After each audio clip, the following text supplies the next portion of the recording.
Welcome to the Church Solutions Podcast, brought to you by JSL Solutions. The Church Solutions Podcast is designed to help equip you and your church in the use of technology and other tools and services. And now, here are your hosts, Steve Lacy and Phil Thompson. Hello and welcome everyone to another edition of the Church Solutions Podcast. Hi, my name is Steve Lacy. And I'm Phil Thompson. It's good to be with you back after, I guess we haven't had a podcast for several weeks now, have we? We haven't. We took the Christmas holiday off. Oh, yeah. And then as we were sitting down to record the last one, we ended up in the emergency room. We did.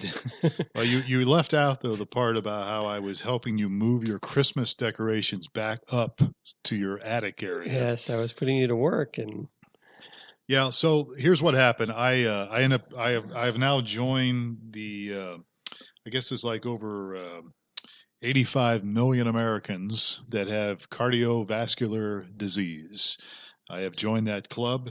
I'm not exactly thrilled with it, but that's what it is. For our listeners who don't know, and probably most of you don't know because we didn't promote this, but I ended up having to go into the ER. I was over here helping Steve, and we were going to do the podcast, and I had arm and shoulder pains on both my arms and tightness in my chest, and I had actually had this problem a few days before when I was playing basketball.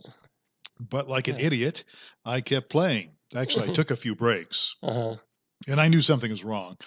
But I had actually mentioned it to my doctor in a casual. I'd taken my son in the next day to get some stitches in his thumb, and I'd mentioned, hey, I had some shoulder pains and chest. I didn't say pain. I think my shoulders were aching, and he said, well, he goes, if it happens again, you should get checked out. And so that was a Monday morning after the Sunday night episode. And then I probably did have some discomfort probably Monday afternoon and maybe a little bit Tuesday afternoon walking the dog. But when I got over here and was moving your Christmas decorations, and they weren't that heavy, they're really lightweight boxes. I was having the same issue. And I think I sat down once, didn't I? Yeah. Once or twice. Yeah, we took a break and yeah. Contemplated going to the ER. Yeah, and I finally said, yeah, take me to the ER. So he took me to the ER, which isn't too far away from me, which I was fully aware of that. And that's one of the reasons I thought, well, we'll see what happens when I come over here and help you. And sure enough, my episodes kicked in. I was feeling, again, this dull ache, both shoulders and arms, and probably tightness in the chest. So we go to ER, they strap me in, and they do an EKG. And initially, it didn't look bad, and I wasn't having pain by that point. Right. And then when they wheeled me into another room to kind of continue the testing, they were actually going to keep me overnight because I had some issues on Sunday, and so the cardiologist on the phone said, "Let's keep him." I thought he said it was too late to do the test you needed, and you needed to spend the night, something like that. Right. Yeah. They were going to do a treadmill test on me and wire me up. And because of this. And so anyhow, I'm just kind of sitting there, and you're there too, and we're actually doing work on our phones, and you're in the room with me. And then I had another episode just sitting there. Yeah, it's because I was stressing you out. I think you were. And so they came in, they did another EKG, and lo and behold, they said, oh, you definitely have a problem here. It's showing on the EKG. So then they called the cardiologist, and he rushed in, and they rushed me to the cath lab, is what they call it. They wheel you in, and they were telling me as they were wheeling me in, they said, look, we're going to go up in you. They literally go up in through your thigh, inside of your thigh down there, and they go up in you. And they said, we're going to see what we see. If there's blockage, we'll try to fix it. We'll either fix it with stents, or we will open you up and do open heart surgery. And I'm thinking, great. So I go in there and they do that. And I was actually watching. I said, can I watch this? Because I like to watch medical procedures. I've had many done. We could talk about that on another podcast. But they kept me awake for a little bit, and I could see the screen as they were going up in me. And it was kind of like this little light going up in me. And then I don't remember anything after that. And what they had found, they found the blockage. Yes, but your wife was there. My wife was there by that time. And I guess what happened was they found a 99% blockage on my left artery. I forget the term for it, but it's called the widowmaker. And apparently I didn't realize it was this bad. I just thought, well, they're going to find something, I got a blockage and they'll just fix it. But I guess it was more serious than I anticipated.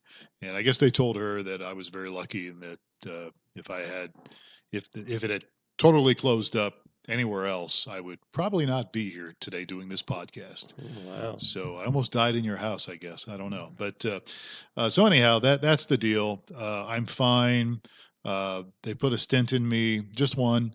And I have this hardening of the arteries. I don't know if it's hardening of the arteries, but it's cardiovascular. I have plaque, and I have some other arteries that are not in the greatest shape, but they're okay. And as long as I take statin, what they call it, statin therapy, and take this real expensive blood thinner, and which is like $400 a month or something, and as long as I take care of myself, and I'm actually fairly active. Yeah, and you're a fit guy. I'm a few pounds overweight, but no, I'm okay. I think I walk. No one would even look at you and go, "Oh, that guy's overweight." Yeah. No, I'm actually in pretty good shape, and I was playing basketball Sunday, and I actually kept playing and won the game. Yeah. But so it probably is DNA issues. It's probably my mom and dad had heart issues. My mom had open heart surgery in the 1960s. My dad had a heart attack in 1970. It's probably genetics. Just genetic, yeah.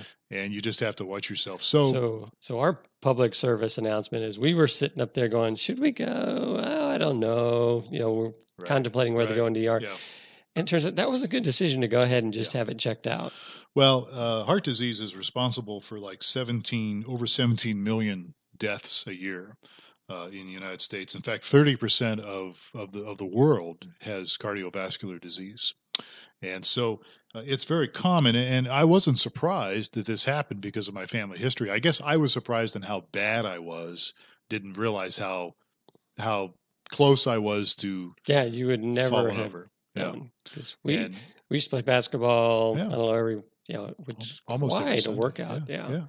So but if you think about it, I mean, George Bush was out running and stuff and doing all sorts of stuff, bike riding, and then the next day he went in for stints. And so I think, I don't know how the whole thing works, but I know that you have a blockage and things continue to work. Like I have arteries right now that are partially blocked, I guess, because of the high cholesterol and all that stuff. And I'm okay, I guess. But I do what they told me to do is just really watch yourself. Be careful when you start if you have pains or dull aches. And for me, it was both shoulders. For a while, I thought it was just because I was lifting, because I do lift. I lift weights too. Yeah. I thought, well, maybe I was sore, but then I realized, nah, this is different than what I've experienced before. So, so if you're in ministry, if you're listening to this podcast, you're obviously in ministry or involved in ministry in some capacity. Make sure you eat right, take care of yourself, get regular checkups, get your cholesterol checked. And I've had borderline high cholesterol all my life. Yeah, but it wasn't crazy numbers or anything like that, right? Terrible. Yeah. It wasn't like, you need to. And I had actually been on statins earlier in my life when I was a little bit younger. I'm 57 now. I'm going to be 58. So I'm no spring chicken anymore, but it can happen to anybody. So just be careful out there. And if you're having any discomfort, get checked out, and keep an eye on it, because it could, it can happen right away, sooner than you think. And so anyhow, that's the deal. So that's why we haven't done these things for a while, these podcasts. You've been out recovering. We were out for the holiday. We took 2 weeks off. I think we did. So it's been quite a while. Yeah. And then they told me not to do anything for 2 weeks. I couldn't lift anything over 5 pounds. And, they just told me we want you to just not do anything for 2 weeks. So I haven't done anything. So now I have a pile of stuff in front of me and stressed out again. Yeah. So it was 3 weeks ago today. Yeah, it was right here in your place. Yeah. Yep. So, and I'm still, I don't know if it's the meds. I've had a couple dizzy spells recently. I don't know what that is. It could be the meds I'm on, because I'm on different meds now. You're trying to be sensitive to that. I'm trying to be sensitive to my body. Yeah. So anyhow, but denial's a strong drug. And even when I was having these issues, a couple nights before this whole thing happened, playing basketball, I was still in denial. I was like, I can push through this. It's not going to be anything big. But I could have dropped over. So just let that be a warning to everybody out there. Be careful. Yeah. And watch yourself. So So anyhow, we're talking about 2016 in this podcast. We're a company that does streaming video. We're a company that also does mobile apps. We do church management systems and websites, and we also do a feature now, which is a new product called Greeter.church. Yes. Look it up on the website. Greeter. Just type in Greeter.church in your browser. It's a what is it? It's a little. We are an online greeter for your online website. Yeah, for your church website or even your business. Yeah. When people go visit your website, there's a little box down below in the corner, and if people have questions, they can type in their question, and a live person will try to help them. Yes. So if you're interested in that product, just go to greeter.church. Yeah, create a free trial and check it out. So, and that might be something to consider for 2016 here. We're kind of in the end of January, but still plenty of time to plan for the new year. Mm-hmm. So we're going to talk about that today. We're going to talk about, if you're involved in ministry of some kind, volunteer-wise or pastoral-wise or leading a team, this podcast is for you today. So we're going to talk about some things to consider. Yes. So planning for 2016, you probably should start this in November of 2015. So we're a little late on this, but we'll go through and... But you could start anytime. In fact, I'm a big believer in even reevaluating even after a quarter or two. Yeah. Well. So this is the end of January and we're late because of my issues, but you can still start right now, and you could even go through this little list again in 2 or 3 months. Yeah. I'm real big on that. I think, it's one thing to plan, but it's another thing to check back in.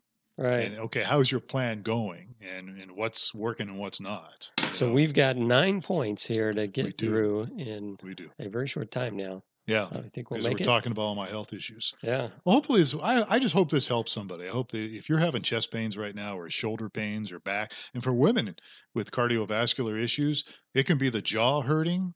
It can be their back. I saw there was a thing on the national media news thing about women and heart attacks. Yeah. I mean, it can be, so if you're female, it can be a different symptom. Right. So get checked out, and you can be young too. So it doesn't have to be as old as I am. All right. So first thing we want to talk about here, and this is a kind of a no-brainer, but the first point is that you should pray.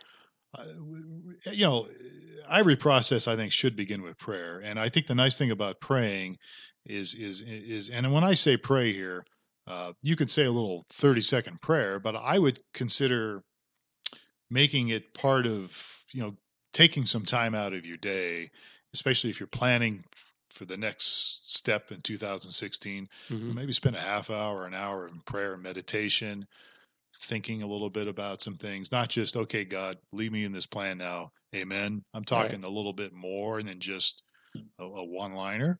Right. If that makes any sense. And not to digress too much on here, but I'm a big fan of, I've been doing it for 3 years now. They talk about putting together your goals for the coming year, and there's a movement, a website, or whatever out there that advocates boil it all down to one word. Okay. It's the getoneword.com. Okay. So you basically boil down and they have a process you go through, which includes prayer to ask God to make evident what your goal should be for the year, what your one word should be for the year. Okay, good. So I've done that for the past couple of years, and actually I've settled in for this year. My goal is to serve. Serve is my... So that's your one word. That's my one word. I had a different one word earlier in the year, which is just a few weeks ago, but I as I thought about it and prayed about it, kind of felt like I want to be able to serve ministries better in 2016. Great. So that's great. That's great. So you personally, as well as our company. Yes, and our company. Yeah, I think that's a goal for the company as well. Yeah, absolutely. That's always been a big emphasis on us. I think that sets our company, JSL Solutions. I think in a lot of ways that sets us apart from some of the other companies out there.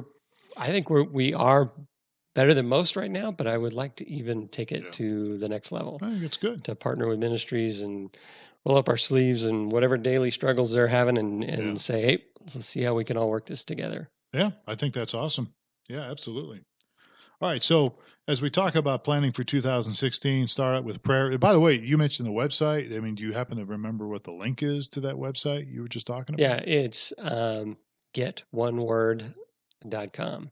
Getoneword.com. So spell it all out. Yes. And you can create your own little one-word poster for yourselves at getoneword.com/share. Wow. So, interesting. And actually, our church had done a series on, they called it First. They were advocating that put God first, and that was going to be your one word for the year. But I'm a rebel. Actually, I'd already had my word done before the series started. So sure. Okay. Yeah, because you're way ahead of everybody. That's just who you are. I don't know. Okay. Well, good.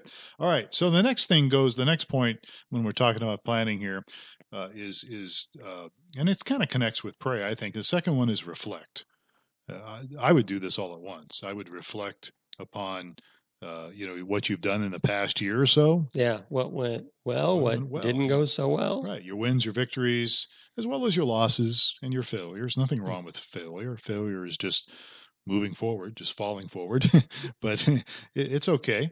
So, yeah, definitely review some of that stuff. See if there's a common thread among all those things. And is there maybe a specific area that you seem to be doing better at? And are there certain things that you're maybe struggling with? Mm-hmm. And then look at it from that perspective. And by the way, I'm a big believer that if you're struggling in a certain area, you don't necessarily have to work on getting better. Maybe that's just an area. Maybe you need to delegate that area to somebody who is gifted in that area. Exactly. Maybe you just need to let that area go and just you want to work your strengths. Yeah, exactly. Work your strengths. So if you're excelling in something, how can you even be better at that?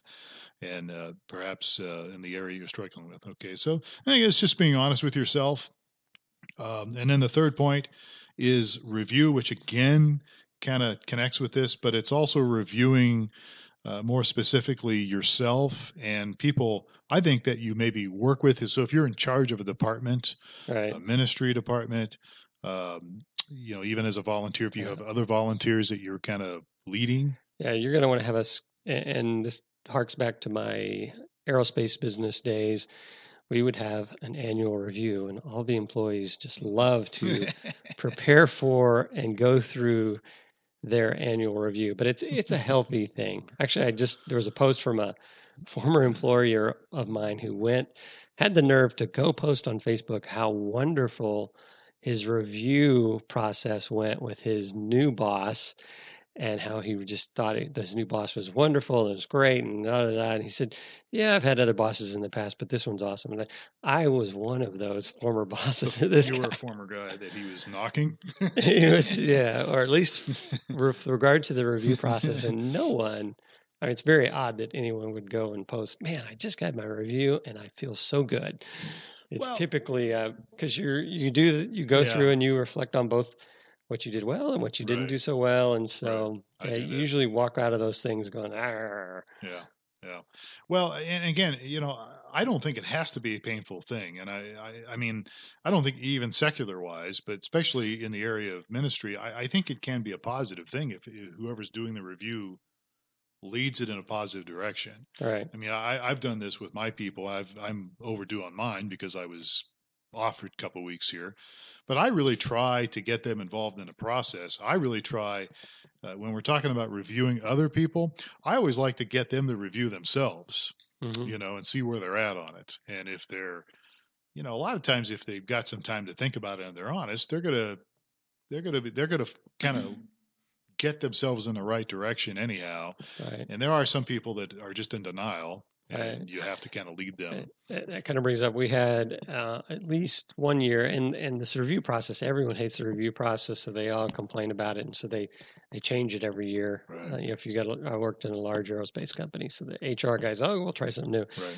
Anyway, 1 year that I thought was really good was they encouraged everyone to do 360 reviews, which means a 360-degree review. It means you get not only reviewed by your boss, but you get reviewed by your peers, and you get reviewed by those that report to you. Okay. And so you got a review in all 360 degrees. And it was interesting to see, maybe you got your boss thinks you're wonderful, but the people that work for you think you're the worst, or your peers feel like you never fought, whatever it may be. It was good to get that feedback or go through that review process from all around, which is something healthy to do. I think it's good too, and I think it's also good to, if you know that's going to happen every year, maybe it helps keep you in check on how you treat other people. And they set it up so that it was anonymous. Okay. So you would choose 3 peers, 3 direct reports, and your boss, and so you didn't know who said what, really. Okay, yeah, but still, there's people. Good feedback. People are giving you feedback. So here's my point on this. Even though it's the end of January when we're recording this podcast, if you haven't done it, you could still do it. You could still do a review of the people you work with. And again, you don't have to make it so informal. You can make it kind of, I should say, you don't have to make it formal. You can make it more informal. You can make it maybe a little more casual, maybe not as intense. Just get their feedback. Yeah. And maybe help them along. Yeah. You want to make sure that you get below the pleasantries and the niceness, though. So that's the key. You want to get to the point, but you don't want people to say, "Oh, you were," they're. You want constructive criticism and authentic constructive criticism. Right. So I'm not saying you don't. Yeah, you don't fluff it over. But again, I think it doesn't have to be so intense if there's solutions, positive solutions coming up. You know what I'm saying? So if somebody's got a weakness, is there a way you can direct them to a more positive, where they can get some tools to help them improve? Anyhow, we're dragging this on, but I would encourage people to really participate in this, even though we're late in getting you the information. If that makes any sense. All right, so we should really either go really fast or maybe skip a few on the. So what's next here? So we've got pray, reflect, review. Learn is number 4 on our list. Yeah, learn. So I would say this year, here's what I would say with this point is, maybe is there any way that you can learn more of what you're doing to improve on what you're doing, or leverage what you've learned to help take you to the next level? Is that what you're saying? Either way. I mean, for me, I'm thinking, for people involved in ministry here, whatever area you're in, like say you're in the tech area, which you might be listening to this podcast because we're a tech company. So are there some seminars you can go to?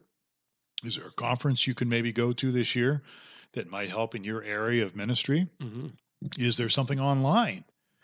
You don't necessarily have to do conferences. You could maybe subscribe to some newsletters or podcasts. You're a big podcast person. Oh, yeah. That would help you in your area, that would help you learn so that you can, continue to improve on what you're doing. Yeah, exactly. Podcasts are a great resource. Yeah.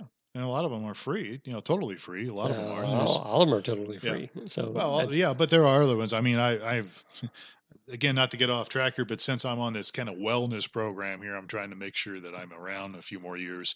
There are some websites out there I've been looking at, and some of them you have to subscribe to them. Mm-hmm. But yeah. Anyhow, you can go places, seminars, websites, newsletters that people send out, tech related, that could help you in your area, right? Or whatever area it is. Might not be tech, might be, ministry related. So you want to incorporate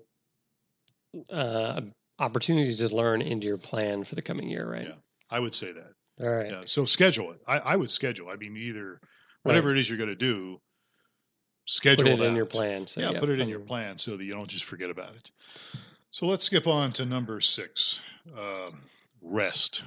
Yes. So, and this is something I really want to try to do even more this year. I work 2 jobs. The other one is working for a church as an executive pastor. It's not a 10 to 20 hours a week, maybe, usually not even that much, but you need to schedule in some rest. So this year, if you haven't scheduled some vacation time, take it. I read somewhere where Americans are really bad at taking vacations. They don't use their vacation time. Yeah. So, which is it's a national trend. Yeah. Americans are very ambitious and very hardworking.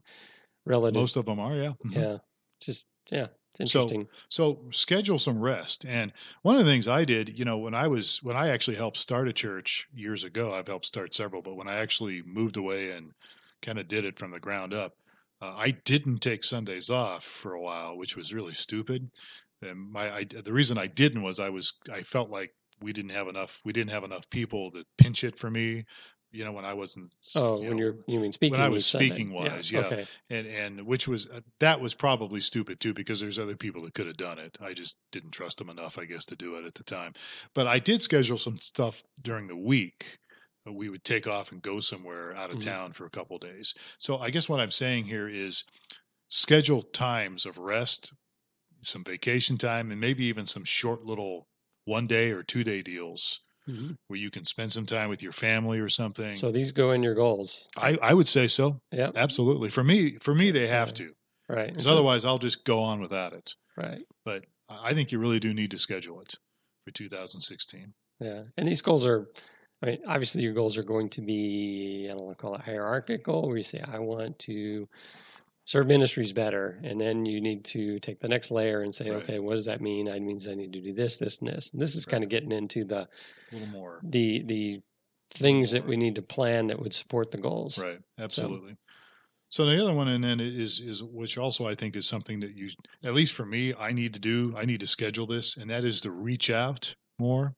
So you want to rest, but you also want to reach out to other people who are involved maybe in the same area that you're involved in ministry. So maybe a different church.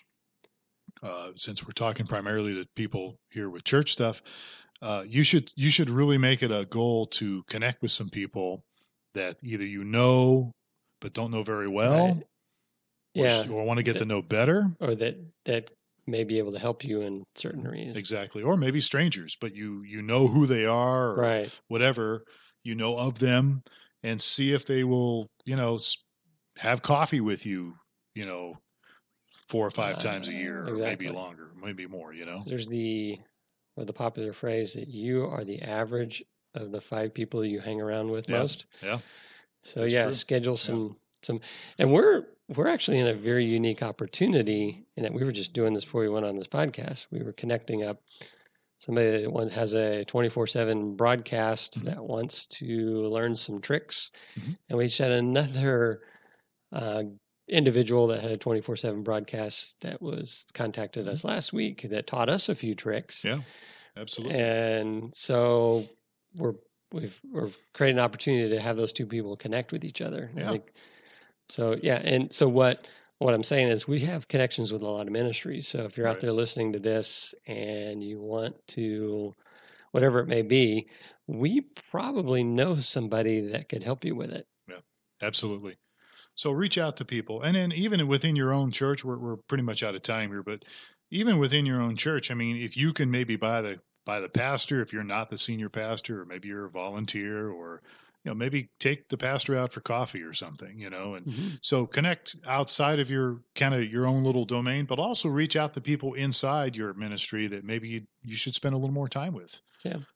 You could connect with a little better. So, and so we're out of time, but let's skip down to the next one. Is something that you got to consider doing, and that is the last point is... The last one, get uncomfortable? Get uncomfortable. Okay, that's one I wanted to talk about too. So, yeah. So get uncomfortable and encourage the people around you, and maybe if you're involved in leadership at your church, encourage your church to get uncomfortable with you. Right. So what do we mean by that? Well, I think it means stretching. I think it means reaching out, trying new things, trying something different. Yes. You familiar with BHAGs? BHAGs? I am not. I don't think I am. What is it? I can't remember who made it popular, but someone has. A BHAG is a big, hairy, audacious goal. Okay, there you go. So a BHAG, they were encouraging people to create a BHAG, which is something way out of your comfort zone. Something you could never do. That you could never do on your own, or you never could think would be possible. Right. And throw it out there and tell people about it, and start to take steps to get you towards it. I think it's a good idea. So it gets you uncomfortable, and it's not just same old, same old. Right. So, so get uncomfortable. So, and again, we want to warn you, this is very difficult because you might be saying, yeah, I'm going to do this. I'm willing to get uncomfortable. I'm willing to try something different in our church or ministry, but you will have people that are not. Oh, yes. And they will not be very happy about that. So just a little disclaimer there, you can shake things up, but you may not have everybody go along with you on that. And because it's interesting, I've worked with churches for many, many, many years, and so have you. And there's a lot of churches, we want to change, we want to do this, but then when it gets down to the nitty gritty, they don't. Yeah, they're uncomfortable, or they're unwilling because of whatever fear or whatever. So anyhow, those are the things. We're out of time because we talked a lot about my health problems, but if we can help you in any way, technically speaking, or even ministry-wise, even non-technical ways, because Steve and I have been involved in so many ministries for so many years, we would be willing to help you or answer any questions or maybe point you in the right direction, as Steve mentioned earlier, maybe hook you up with somebody that's, could help you in an area. Our email would be support@StreamingChurch.tv. And you can find us on all sorts of platforms. YouTube, look for StreamingChurch.tv. Look for NewMediaMinistries.tv. Look for our main websites, StreamingChurch.tv. And we're all over the place. So, yes. All right. Church Solutions Podcast on your favorite podcast player. Yeah, there you go. Forgot about that. This is a podcast. All right, folks, thanks for spending some time with us. We will let you go. Have yourself a great week. Take care of yourself physically as well as emotionally and spiritually. And we'll catch you next time on another edition of the Church Solutions Podcast.